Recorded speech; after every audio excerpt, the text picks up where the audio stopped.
자녀를 양육하는 과정에서 아이가 처음으로 익히는 단어는 맘마입니다. 맘마는 아이의 모든 욕구를 담아내는 말입니다.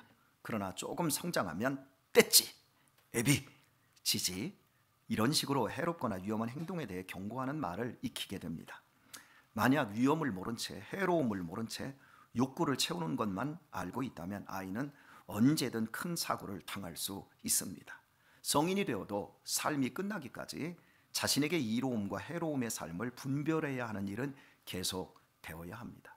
하지만 인간이 욕구를 건강하게 채우고 해로운 것을 하지 않는 것만으로는 온전한 인간이 될 수가 없습니다. 공자께서는 인이 없는 사람은 짐승과 다를 바 없다고 말을 했습니다. 반드시 인을 행해야만 사람이라는 뜻입니다. 괴테는 인간으로 태어났으니 인간다워야 한다고 했습니다. 인간이기에 인간인 것이 아니라 인간다움이 있어야 된다는 거죠. 그리고 인간다움의 추구는 인간의 본성입니다. 그래서 모든 부모는 자녀에게 반드시 먹고 마시는 것, 떼찌만을 가르치는 것이 아니라 인간다운 행동을 가르치게 되어 있습니다. 정직해라, 근면해라, 부모와 선생님 말씀 잘 들어라, 책임을 다하라, 성실하라, 절제하라, 순종하라.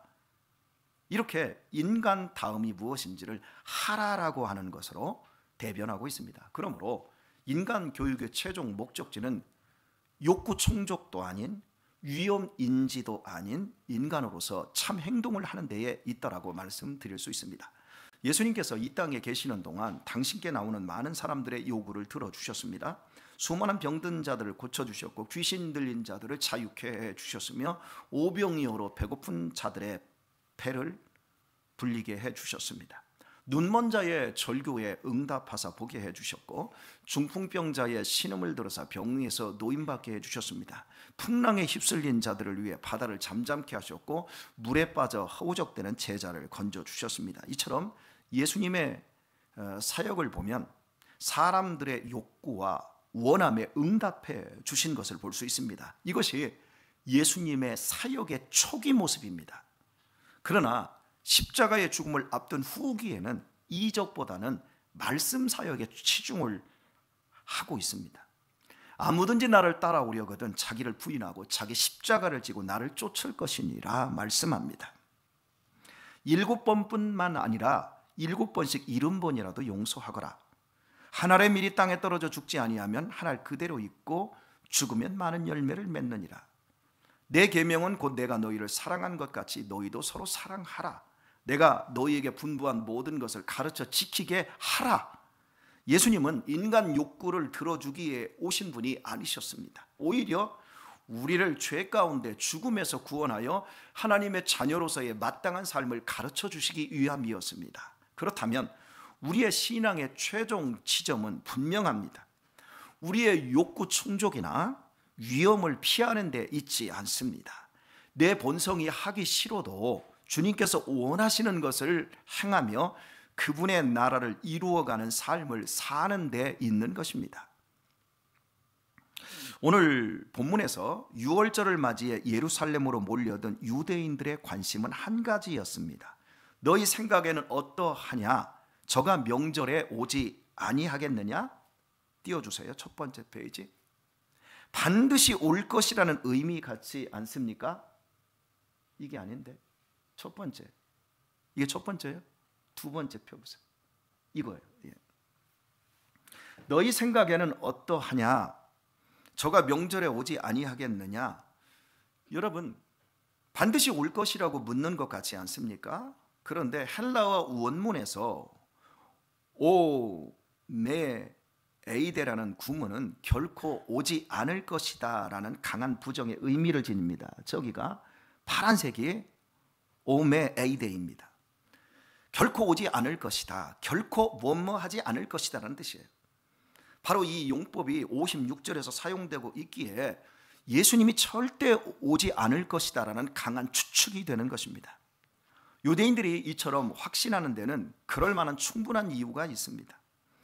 그 이유를 꺼주시고요, 본문이 밝혀주고 있습니다. 이는 대제사장들과 바리새인들이 누구든지 예수 있는 곳을 알거든 고하여 잡게 하라 명령하였음이러라. 예수님의 체포 명령은 벌금을 물리던가 감옥에 넣기 위한 것이 아니었습니다. 잡아서 죽이는 것입니다. 인간의 본성상 자신에게 위해나 손해가 되는 것은 하지 않을 뿐만 아니라 가지도 않습니다. 그래서 유대인들은 호언장담하다시피 주님께서는 이번 명절에는, 이번 6월절에는 절대 올라오지 않을 것이라고 확신을 했습니다. 그런데 요한복음 12장 1절을 통해 확인할 수 있는 사실은 이렇습니다. 6월절 엿새 전에 예수께서 베다니에 이르시니 이미 예수님께서는 예루살렘에서 10분 거리까지 와 계셨습니다. 그들이 성전에 서서 예수님은 절대 이번 명절에는 오지 않는다 그러는데 예수님은 이미 예루살렘에서 10분 거리 베다니에 와 계신 거예요. 주님께서 체포당하여 모진 고문을 당하고 죽을 줄 몰라서 오시고 계신 것입니까? 아닙니다. 죽음이 기다리는 예루살렘으로 가는 길이 얼마나 끔찍한지, 그 고통이 얼마나 큰지 다 아셨습니다. 그래서 예수님은 내가 이제 예루살렘에 올라가면 대제사장들과 바리새인들에게 고통을 당하고 십자가에서 죽게 된다, 이미 제자들에게 말씀을 하셨어요. 마가복음 14장 33절에서 34절 말씀은 이렇습니다. 심히 놀라시며 슬퍼하사 말씀하시되 내 마음이 심히 고민하여 죽게 되었으니, 예수님이 예루살렘에 올라오실 때에 그 마음 상태가 심히 놀랍고 슬퍼하사 말씀을 하는데 내 마음이 심히 고민되어 죽게 되었다. 주님의 갈등이 얼마나 컸는지 알 수 있잖아요. 그리고 실제적인 모습에서도 겟세마네 동산에서 기도하실 때 몸에서 나오는 땀이 뭘로 변했어요? 피로 변할 정도로 고통하셨습니다. 그럼에도 예루살렘을 피하지 않으셨으면 그 일이 당신께서 마땅히 해야 할 일이었기 때문입니다. 여러분과 저의 구주가 되시기 위해서 예수님께서는 당신이 의당 해야 할 일을 하고자 예루살렘으로 올라가신 것입니다. 본성상 가기 싫은데 예수님은 올라오신 겁니다. 주님께서 십자가의 길을 외면하셨다고 한다면 우리는 여전히 죄와 죽음의 어둠 속에서 살다 지옥으로 끌려가고 있을 것입니다. 그러나 주님은 고통스러움에도 우리를 위해 자기를 부인하시며 십자가의 길을 완성해 내고야 마셨습니다. 그리하여 죽음을 이긴 부활로서 하나님의 뜻을 성취하시고 영광의 보좌에 앉으실 수 있으셨습니다. 이런 면에서 오늘 본문은 우리의 삶에 깊은 도전을 줍니다. 우리도 각자 가야 할 예루살렘이 있습니다. 가고 싶지는 않지만 그래도 꼭 가야만 하는 예루살렘이 있습니다. 주변의 사람들은 절대 내가 예루살렘에 가지 못할 것이라고 하더라도 그럼에도 가야 할 예루살렘이 우리 앞에 분명히 있습니다. 갓 결혼한 젊은 부부에게 어린 자녀는 보물입니다. 사랑의 전부를 주고 싶습니다. 아이가 엄마와 아빠라 불러주는 날은 잊을 수 없는 행복한 날이 되어집니다. 하지만 이런 날은 잠깐 지나갑니다. 자녀가 장성할수록 사고뭉치가 되어 부모에게 치욕을 안겨준다면 어떻습니까? 자녀를 포기합니까? 아닙니다. 최선의 방법으로 자녀를 그때도 책임지려고 합니다. 자녀는 절대 포기할 수 없는 부모의 평생 예루살렘이기 때문입니다. 그럼 반대로 자녀 입장에서 부모는 어떻습니까? 돈 잘 주고 뒷배 잘 봐주는 부모는 든든한 보물입니다. 그러나 부모가 늙고 돈 떨어지고 건강을 잃어 돌봄이 필요하다면 어떻습니까? 보물입니까? 짐입니까? 짐으로 여깁니다. 여러 자식이 있어도 다양한 명분과 이유를 핑계로 그 돌봄을 포기하고 부모를 방치하는 경우가 허다하게 일어납니다. 그렇게 해도 될까요? 네 부모를 공경하라. 그리하면 네 하나님 여호와가 네게 준 땅에서 네 생명이 길리라. 하나님의 가장 엄중한 명령인 십계명의 말씀입니다. 잠언 23장 22절 말씀은 이렇습니다. 네 아비에게 순종하고 네 늙은 어미를 가볍게 여기지 말라. 부모는 예루살렘이라는 거지요. 에베소서 6장 2절로 3절 말씀입니다. 네 아버지와 어머니를 공경하라. 이것은 약속 있는 첫 번째 계명이니 이로써 네가 잘되고 땅에서 장수하리라 하셨느니라. 힘없는 부모를 돌보고 책임지는 이 일은 자녀에게 축복과 저주를 가르는 예루살렘으로 하나님께서 정해 주셨다라는 겁니다. 계명으로, 법으로. 디모데전서 5장 4절 말씀입니다. 만일 어떤 과부에게 자녀나 손자들이 있거든 그들로 먼저 자기 집에서 효를 행하여 부모에게 보답하기를 배우게 하라. 이는 하나님 앞에 받으실 만한 것이니라. 부모를 예루살렘으로 섬기고 그 책임을 다하는 일은 자식뿐 아니라 손주들에게까지 가르쳐야 할 계명이자 법이라는 겁니다. 절대 국가에 맡기라고 하지 않았습니다. 자녀나 손자들이 있거든 그들로 먼저입니다. 먼저 자기 집에서 효를 행하여 부모에게 보답하기를 배우게 하라입니다. 하나님께서 우리에게 예배만큼 헌신만큼 받기 원하시는 것이 너무나 연약하게 된 부모를 공경하는 모습이라는 거예요. 이것은 땅에서 잘되고 건강하게 장수할 수 있도록 가문 전체를 축복하기 위해 허락된 거룩한 예루살렘이라고 말씀하고 있습니다. 그러므로 자식의 부모 돌봄의 길은 가문의 축복으로 임하지만 불순종 역시 그 열매가 분명히 임함을 알아야 합니다. 이 점과 관련하여 저는 오늘 이 시대의 목사님들이 감히 말 못하는 현실적인 부분을 다루고자 합니다. 견해가 다를 수 있겠지만 하나님의 말씀을 받드는 목사로서의 양심에 비추어 말씀을 드림을 양지해 주시기를 바랍니다.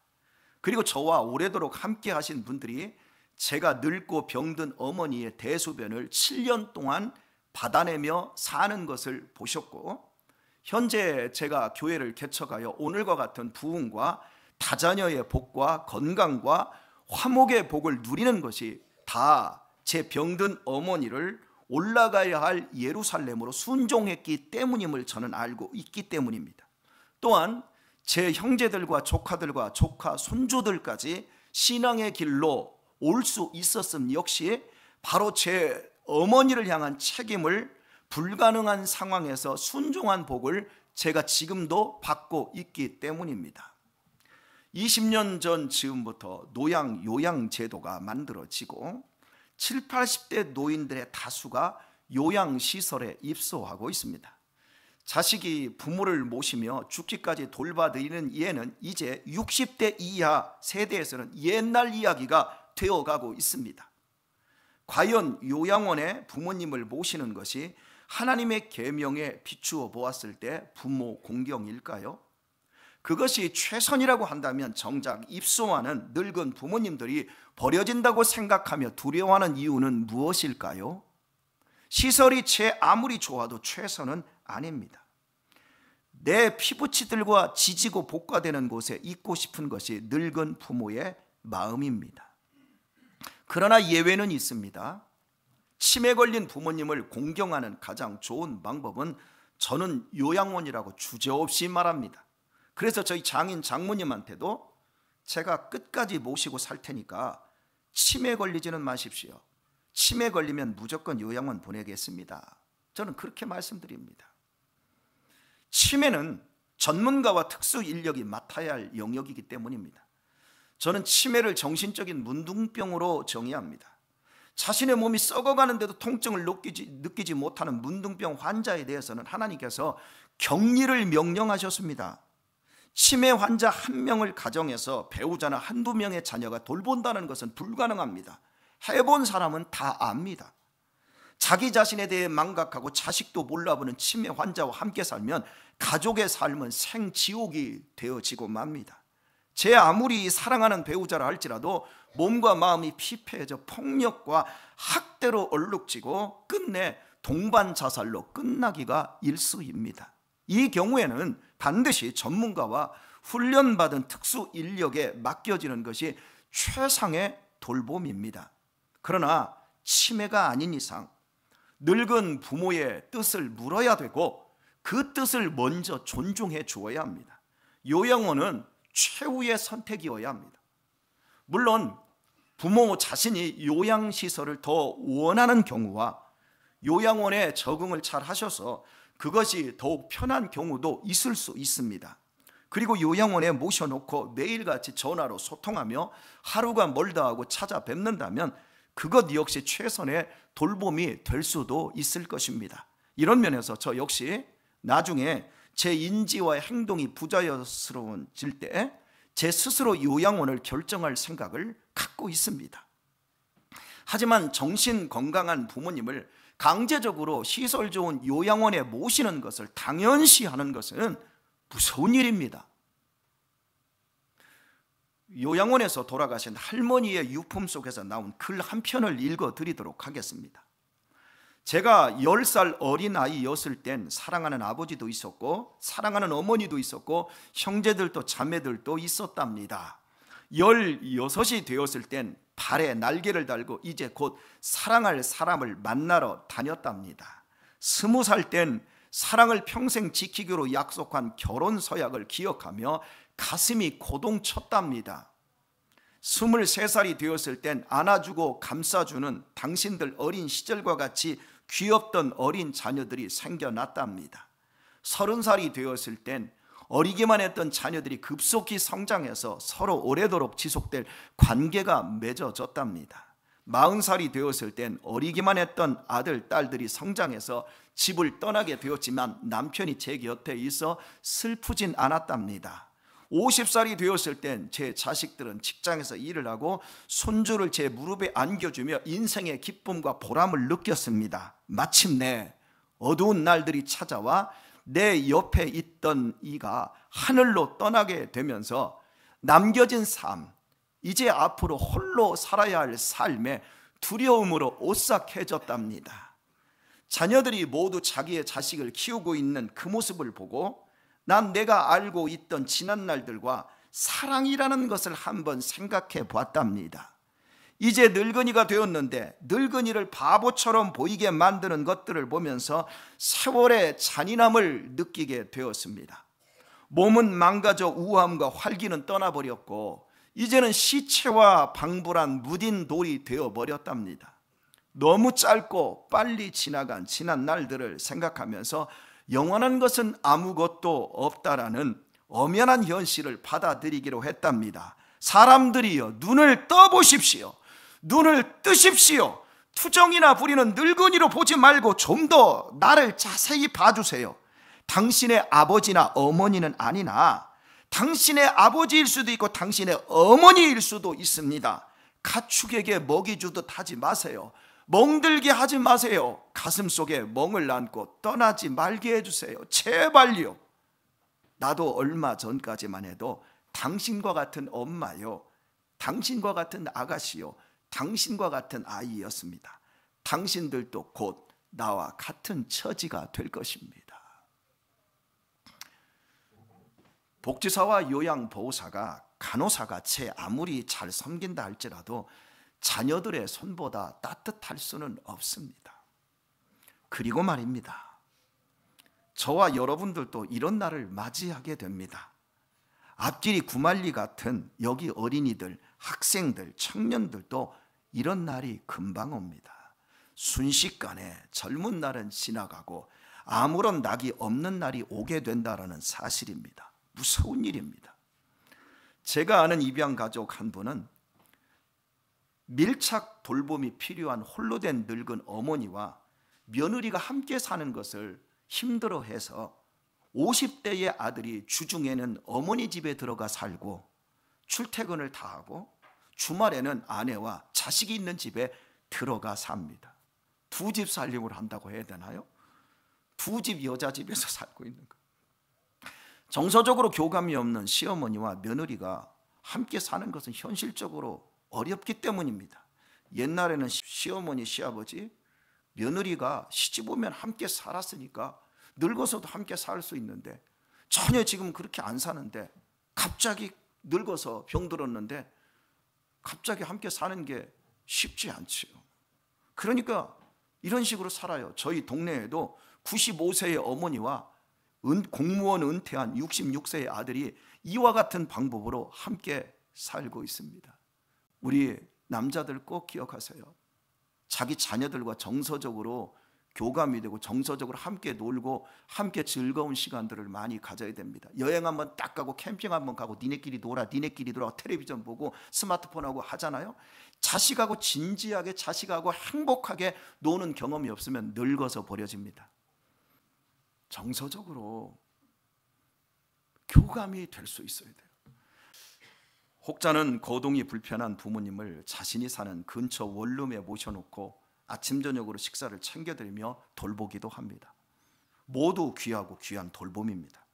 예루살렘을 향하여 올라가고 있는 일이라고 저는 여겨집니다. 하나님께서 그들에게 복 주기를 축원합니다. 우리 교회 은빛셀 1세대들로 돌아가신 남순북 권사님, 서남순 집사님, 황기성 목사님께서는 모이시면 종종 나는 절대 요양원에 들어갈 수 없다며 진저리 치며 말씀들을 하셨습니다. 그럴 때마다 저는 요양원 입소가 그리 싫으면 절대 늙지 마세요. 지금보다 절대 더 늙지 마세요 라고 그 분위기를 농조로 이렇게 바꾸면서 이렇게 부연해 드렸습니다. 지금 이렇게 교회 나올 수 있을 때가 그래도 제일 좋을 때입니다. 오늘 저기 권사님들이 갱식이 끓여주고 저 국수 끓여주고 이거 먹을 때 이때가 제일 좋을 때라는 거 아시죠? 그러면 모두 맞다고 동의하셨습니다. 그 일이 엊그제 같은데 지난 3년 사이에 모두 우리 곁을 떠나 천국으로 올라가 버리셨습니다. 그분들의 소원대로 요양원을 거치지 않으면 모두 하나님의 말씀에 순종을 잘한 아들 며느리 덕분이고 또 건강한 아내 덕을 황 목사님은 보셨기 때문입니다. 오늘의 말씀을 맺겠습니다. 보이는 육신의 부모를 가볍게 여기는 사람이 어찌 보이지 않는 하나님을 두려워하고 경외할 수 있겠습니까? 나에게 모든 것을 헌신한 부모도 사랑치 못하는 사람이 어찌 보이지 않는 하나님을 사랑할 수 있겠습니까? 그래서 주님께서는 천국은 입으로 주여 주여 하는 사람이 들어가는 것이 아닌 하늘에 계신 아버지의 뜻대로 하는 자만 들어간다고 하셨습니다. 천국을 상징하는 영원한 예루살렘은 하고 싶은 것만 하는 이기적인 사람들은 들어갈 수 없습니다. 예루살렘은 하기 싫어도 해야 할 도리고 주님의 말씀이기에 마다치 않고 순종하는 자를 위해 준비된 곳입니다. 해야 할 일은 언제나 쉽지 않습니다. 참된 사람의 길이 어려운데 하나님의 자녀로 사는 길이야 말해 무엇하겠습니까? 고통스럽고 피하고 싶고 내 자신을 희생해야 하기에 자기 부인은 필수이고 십자가를 져야만 하는 일입니다. 다른 이들이 말씀대로 못 산다고 할 때, 그렇게는 못 산다고 할 때, 며느리하고 자식하고 사위하고는 못 산다고 할 때 나만은 말씀대로 순종한다면 그것이 빛과 소금 되는 것 아닐까요? 우리만큼은 말씀에 순종하지 않아 내가 가장 사랑해야 할 사람들을 외로움과 처연함에 빠뜨리지 마십시다. 하나님 살아계십니다. 할렐루야. 우리만큼은 당연히 해야 할 일을 감당함으로 핑계와 불의가 교회 안에서도 보편화된 이런 상황에서도 우리는 좋은 경종과 모범이 되도록 하십시다. 남들이 할 수 없는 일이라고 할 때 우리만큼은 순종함으로 하나님의 복을 넘치도록 받는 귀한 가정, 가문들을 일구도록 하십시다. 우리 예루살렘을 향하여 함께 올라가도록 하십시다. 순종할 때 하나님이 도와주실 줄 믿습니다. 부디 지혜롭기를 예수님의 이름으로 축원합니다.